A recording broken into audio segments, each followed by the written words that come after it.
Bismillahirrahmanirrahim. Assalamualaikum warahmatullahi wabarakatuh.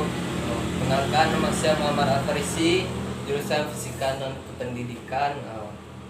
Dalam rangka untuk melaksanakan UTS pengantar kelulusan ini, saya telah bersama seseorang yang mempunyai usaha yang begitu unik. Dengan beliau yang biasa dipanggil Abang Afan Ade Afandi. Apa kabar, Bang? Alhamdulillah.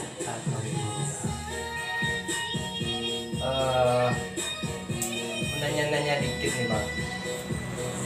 Apa motivasi Abang untuk membuka usaha tembakau? Motivasi Ya. dijawab. Iya dong, iya jawab ya. Jadi sebenarnya tembakau ini untuk mempertahankan budaya lokal.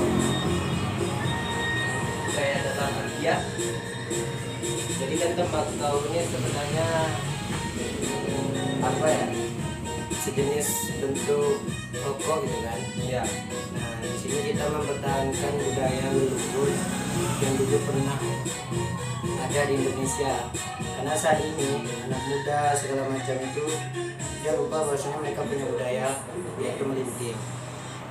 Jadi sebenarnya adanya tembakau kolektif ini bukan demi keuntungan atau ada dua barang, tapi yang diutamakan budaya.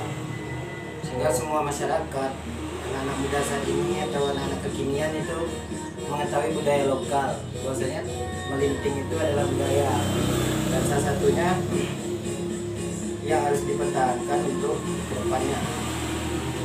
Oh, sama begitu halnya dengan Vespa ya. Oh ya, menelah lupa. Ya, jangan lupa. Oh, sampai sekarang ini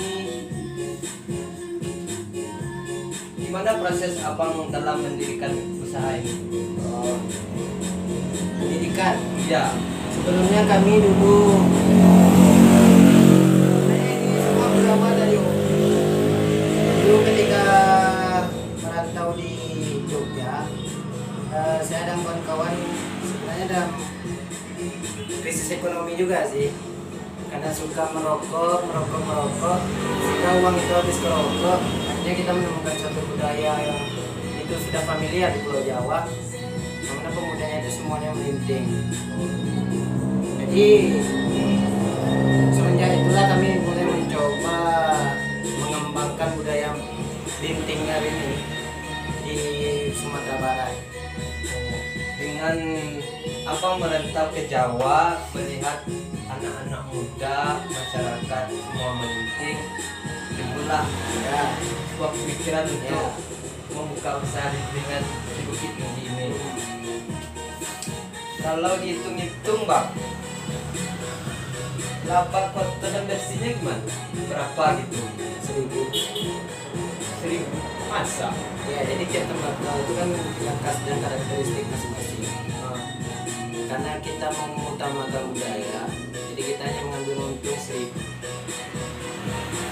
Oh, jadi tidak untuk keuntungannya berapa, tapi untuk melestarikan budaya Indonesia yang telah dilupakan. Dilupakan enggak, cuman hampir hilang. Hampir hilang. Oh. Soalnya di Sumatera Barat itu banyak anak muda, kaum muda lah. Mereka memanfaatkan tempat melinting itu sebagai memakai atau segala macam, itu disalahgunakan. Jadi sebenarnya budaya itu disalahgunakan oleh anak muda. Makanya kami mencoba mengembangkan budaya tembakau atau budaya melinting ini kembali, sehingga anak muda yang masih sering memakai kayak ganja segala macam itu mereka bisa berganti beradaptasi ke hal yang baru. Misalnya mereka dulu nakal, memanfaatkan alat melinting ini sebagai kenakalan untuk nafsunya, kita melupa kalau ini adalah budaya arif, budaya lokal. Kalau dilihat dari lingkungan sekitar, pemasarannya gimana? Pemasarannya, Ya. pertama mungkin kami dulu pas pertama ke Sumbar mainnya di online ya. Oh, online, ya, ya. Setelah itu kami kami menerapkan sistemnya patungan. Patungan. Jadi tembakau kolektif itu kan namanya artinya tembakau bersama. Jadi untuk mengapakan budaya itu ya otomatis juga harus berkorban kan.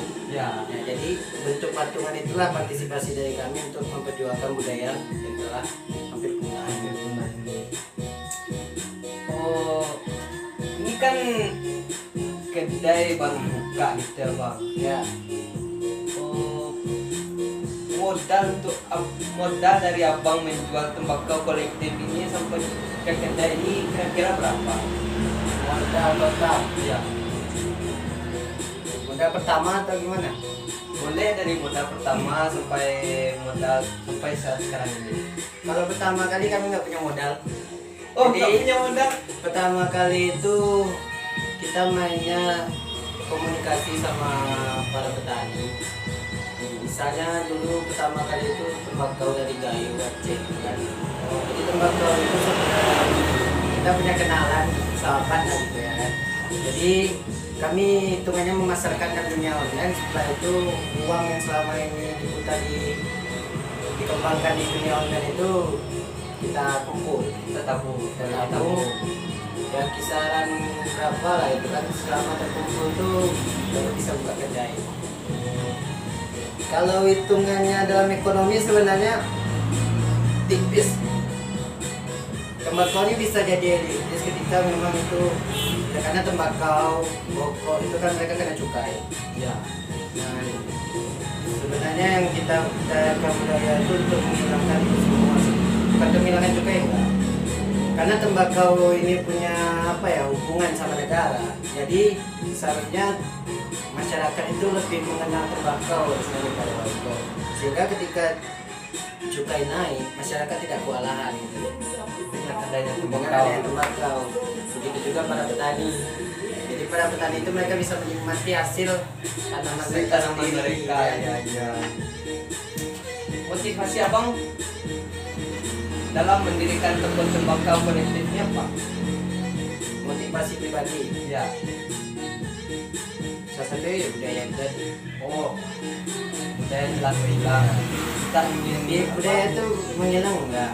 Oh. Cuman kita melihat kenakalan anak muda segala macam itu. Oh, mereka yang stres karena ada masalah lalu mengambil. Jadi apa ya? Ya itulah intinya, budaya itu dipertahankan, bukan dihilangkan. Iya sih. Ini bicara soal hukum. Soal hukum, Ya, kan banyak orang yang bilang kalau merokok itu haram. Dengan adanya tar nikotin yang berbahaya bagi kesehatan tubuh. Kalau tembakau kan langsung dari daun tembakau yang diolah oleh petani. ya. Apakah sama tembakau ini dengan rokok yang diproduksi di pabrik luar sana? Tembakau sama rokok. Iya. Sebenarnya kalau rokok itu kan ambil dari tembakau gitu kan. Iya. Cuman dalam tembakau ini yang nggak ada itu tar.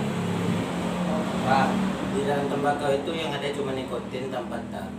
nikotin tanpa Dan sebenarnya yang berbahaya itu bukan nikotin tapi tar. Kalau sepengetahuan saya, ya. jadi yang bahaya itu sebenarnya tar bukan nikotin. Terus kalau kita merokok kan itu ada tar, nikotin. Ya. Kalau tarnya begitu besar itu berbahaya bagi kesehatan kita. Segala sesuatu yang berlebihan pasti berbahaya kan. Boleh asalkan jangan berlebihan gitu. Ini kan pengkajiannya dalam hukum ya. Ya. Maksudnya hukum Islam gitu. Iya.